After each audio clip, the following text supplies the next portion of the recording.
Hola chicos y bienvenidos a Historia se escribe con H. Hoy estamos de fiesta, hoy estamos de celebración, porque estamos empezando el tema número 5, que va sobre la península ibérica, sobre la historia de España.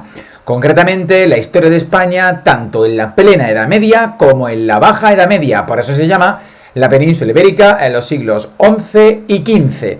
Por tanto, vamos a estudiar un montón de siglos. Al ser tantos siglos, claro, pues hace falta muchos puntos, concretamente 7 puntos. Sí, lo sé que estáis emocionados por estos 7 puntos. Así que no voy a tardar mucho Por tanto, no voy a contaros más rollos y vamos a lo que tenemos que ir, que es al punto número 1, que va sobre la decadencia de Al-Ándalus. Por tanto, en este punto 1 vamos a estudiar el fin de Al-Ándalus, este gran territorio que pertenecía a los musulmanes y que se creó en el año 711. Pues en este tema y en el día de hoy vamos a acabar con Al-Ándalus y con su conquista por parte de los reyes católicos. Los siguientes puntos nos centraremos en estudiar los reinos cristianos, viendo por ejemplo la reconquista en el punto 3, la repoblación en el punto 4, la economía, el gobierno y el arte gótico en los siguientes puntos. Así que sin más, y ahora sí de verdad, empezamos con el fin de Al-Ándalus, el punto 1. En este punto 1 tenemos que tener en cuenta, muy importante, este eje cronológico que lo conocéis muy bien. Sabéis que la Edad Media se divide en 3 partes, la Alta Edad Media, la Plena Edad Media, la Baja Edad Media. Alta Edad Media, siglos 5 al 10, Plena Edad Media, siglos 11 al 13 y la Baja Edad Media, siglos 14 y 15. Esto creo que lo sabéis muy bien, poco tengo que comentar. En el tema número 3, en el último antes de Navidad, estudiamos la Alta Edad Media en España. Y vimos que en la Alta Edad Media en España se crea el Califato de Córdoba y también el inicio de la Reconquista. Bueno, pues en este tema número 5 vamos a estudiar la Plena Edad Media y la Baja Edad Media en España. ¿Qué es lo que vamos a estudiar en estas 2 etapas para acabar con la Edad Media? Pues lo que vamos a estudiar es la decadencia de Al-Ándalus, es decir, el fin de Al-Ándalus y por tanto el fin de la reconquista cristiana de España y Portugal.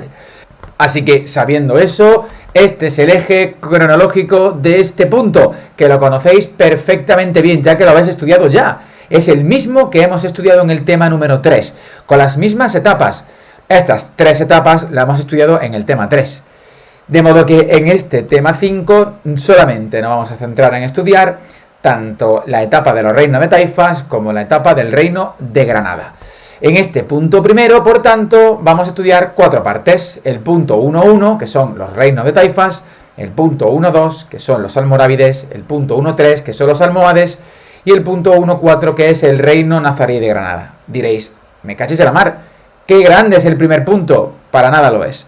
No es nada grande, es un punto normal. De hecho vais a verlo ahora. Además es muy fácil de entender, ya que se repiten mucho los procesos históricos. ¿Estamos preparados? Pues empezamos con el punto 1, la decadencia de Al-Ándalus, que va a estudiar el fin de Al-Ándalus, viendo en primer lugar los reinos de taifas. Aquí tenemos los primeros reinos de taifas y vamos a ir viéndolos poquito a poquito con este mapa. Antes de empezar con los reinos de taifas, debemos recordar, en el año 1031 tiene lugar una guerra civil en el Califato de Córdoba, tras la muerte del visir y del famoso general de origen malagueño Almanzor.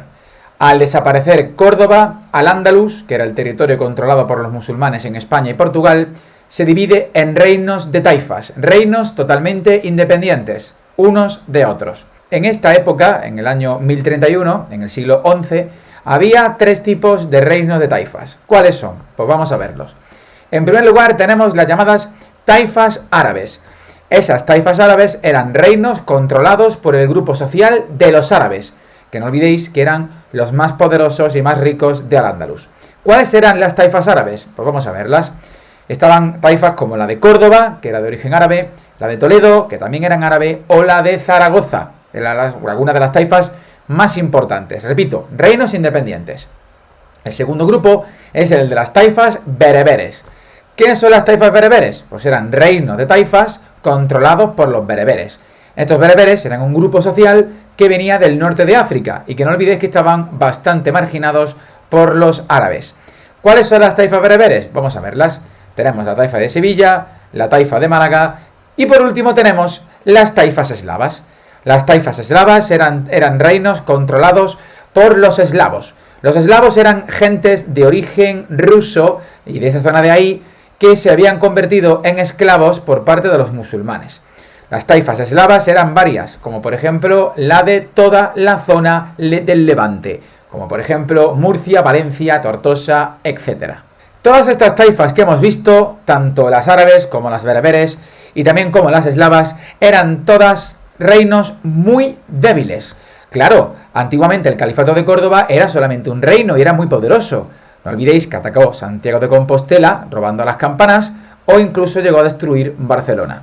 Sin embargo, estas taifas eran incapaces de poder hacer eso, porque estaban muy divididas. Por tanto, eso va a ser aprovechado por los reinos cristianos. ¿Para qué? Para conquistar y para dominar estas taifas rápidamente. De hecho, el rey Alfonso VI de Castilla va a conquistar Toledo, la taifa de Toledo, en el año 1086. Una conquista que no era cualquiera, ya que suponía que los cristianos volvían a controlar la antigua capital del reino de los visigodos. Una victoria simbólica y muy importante. Pues ya está, ya hemos visto los reinos de taifas y los diferentes tipos de reinos de taifas que hay. Bien, vamos a estudiar ahora los almorávides. ¿Quiénes son los almorávides? Pues son un grupo musulmán que va a venir del norte de África para ayudar a defenderse a las taifas de los reinos cristianos. Mejor que explicarlo, os lo voy a enseñar. Vamos a verlo. Bien, para saber quiénes son los almorávides, os voy a enseñar este mapa de aquí. Arriba, en verde, está Al-Ándalus, lo sabéis ya, la península ibérica, España y Portugal. Sin embargo, en el norte de África, en la actual zona donde se encuentra Marruecos, existía un imperio llamado Imperio Almorávide. Este imperio almorávide va a recibir una llamada de auxilio de Al-Ándalus. ¿Y por qué le van a pedir ayuda los reinos de taifas? Pues le van a pedir ayuda porque Toledo había sido conquistada por los cristianos. Y los cristianos se habían convertido en una seria amenaza para Al-Ándalus y para los musulmanes. Por eso el imperio almorávide, al recibir esa llamada de ayuda, pues dice, pues voy para allá. Vamos para allá y os vamos a ayudar. De modo que las tropas del imperio almorávide van a cruzar el estrecho de Gibraltar y van en el siglo XI a ayudar a los andalusíes. De esta manera, las tropas de los almorávides van a atacar a los cristianos en dos batallas muy importantes. La batalla de Uclés y la batalla de Sagrajas, que van a ser victorias ambas de los musulmanes. Sin embargo, cuando consiguen derrotar a los cristianos y por tanto parar el avance cristiano de la reconquista, los almorávides deciden quedarse en la península ibérica. De este modo, el territorio de Al-Ándalus pasa a formar parte del imperio de almorávide. De alguna manera, los almorávides pues traicionaron y engañaron a los reinos de taifas, ya que al final se van a quedar con todos esos reinos de taifas el imperio almorávide. El imperio almorávide no va a durar mucho tiempo, ya que en torno al año 1144 aproximadamente, que traduciendo en siglos es el siglo XII, como bien sabéis, pues desaparece. Y de modo que la península ibérica, que pertenecía al imperio almorávide en su parte musulmana, va otra vez a dividirse en reinos de taifas. Aquí es donde entran los almohades, que son exactamente igual que los almorávides. Un imperio que vivía en el norte de África. Vamos a verlo. Como estamos viendo, cuando finaliza el imperio almorávide, nuevamente Al-Ándalus, que se ve en verde, se divide otra vez en otro grupo de reinos de taifas. Son las llamadas segundos reinos de taifas, que son muy débiles. De modo que, ¿qué va a pasar? Pues los reinos cristianos van a intentar otra vez conquistar a los musulmanes, que son muy débiles de los reinos de taifas. ¿Verdad? Aquí lo tenéis. Los reinos cristianos volvieron a iniciar la reconquista. Vamos a ver quiénes son los almohades. Aquí tenemos arriba Al-Ándalus, ¿verdad? Que estaba siendo conquistada por los cristianos otra vez. Y justamente en la zona donde vivían antiguamente los almorávides, que ya habían desaparecido, se encontraba otro imperio, el llamado Imperio Almohade. Al recibir tantos ataques de los cristianos, los al-andalusíes, los reinos de taifas, piden otra vez ayuda al imperio almohade, que estaba recién creado. Y obviamente el imperio almohade dice, venga, pues vamos otra vez a ayudaros. De modo que las tropas van en dirección al Andalus y cruzan el estrecho de Gibraltar. Aquí en la península ibérica, resulta que los almohades, cuando derrotan a los cristianos, otra vez se van a quedar con los reinos de taifas. Exactamente igual que lo que ocurrió con los almorávides, pero con una diferencia fundamental. Y es que los almohades van a situar la capital de su imperio en Al-Ándalus, en la península ibérica. Concretamente, va a ser Sevilla la capital del imperio almohade. Sin embargo, para evitar que ocurriese otra vez lo mismo, los cristianos toman una decisión. En ese momento los cristianos estaban divididos en un montón de reinos. Aragón, Castilla, León, Portugal, había un montón de reinos. También estaba Navarra, obviamente. Pues resulta que para derrotar a los almohades y quitarlos de en medio, los cristianos deciden unirse en un solo ejército para luchar contra los almohades de Al-Ándalus en una batalla importantísima llamada la Batalla de las Navas de Tolosa, que tiene lugar en las Navas de Tolosa, que es un territorio que se encuentra por Jaén. Esta batalla ocurre en una fecha importantísima y muy fácil, 1212. Batalla de las Navas de Tolosa.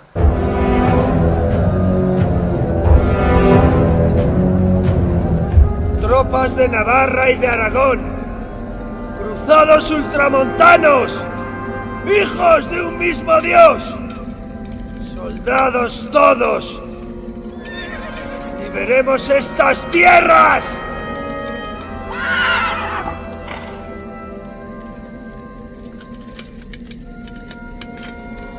¡Adelante!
La batalla de las Navas de Tolosa va a suponer un cambio radical en la historia de España, ya que supone el fin del imperio almohade en la península ibérica y los reinos cristianos van a conquistar prácticamente casi toda Andalucía después de esta batalla de las Navas de Tolosa. De modo que tras esta batalla solamente quedará un solo territorio bajo el control de los musulmanes, que va a ser el reino nazarí de Granada, el último territorio de Al-Ándalus, que es justamente el último punto de este punto 1, el punto 1.4, el reino nazarí de Granada, que corresponde claramente a la última parte del eje cronológico de Al-Ándalus. Este reino de Granada durará aproximadamente entre el año 1232 hasta la tan importante fecha de año 1492, cuando finaliza y cuando es conquistado por los cristianos.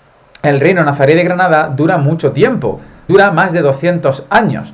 A pesar de ser muy pequeño, los cristianos les costó mucho trabajo conquistarlo. ¿Por qué ocurrió esto? Bueno, por las causas de esa larga duración del reino de Granada son estas tres. La primera es que el reino de Granada tiene defensas naturales muy buenas que complicaba mucho la conquista por parte de los cristianos. Un ejemplo de ello es la Sierra Nevada, que prácticamente envuelve a Granada y hace que sea muy complicado, ya que se convierte en unos muros prácticamente naturales. La segunda causa tiene que ver con que el reino de Granada recibió ayuda militar de los reinos musulmanes que vivían en el norte de África. Esos reinos musulmanes del norte de África no van a invadir la península ibérica, como se ocurrió con los almorávides y con los almohades, pero sí que van a darle ayuda militar. En último lugar, el reino de Granada pagó al reino de Castilla, que era el más poderoso en ese momento, un impuesto llamado paria para evitar que estos cristianos los conquistaran durante muchísimos años. Sin embargo, en el año 1492, cuando el reino de Castilla, el más poderoso, se une y se fusiona con el reino de Aragón, surgen la pareja de reyes más importantes posiblemente de la historia de España, Fernando de Aragón e Isabel de Castilla, que se casan y son llamados los Reyes Católicos. Estos reyes católicos son los que conquistan finalmente el reino de Granada, en el año 1492. Sí, el mismo año en el que Cristóbal Colón descubre América.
Y con esto, chicos, hemos acabado el primer punto del tema 5.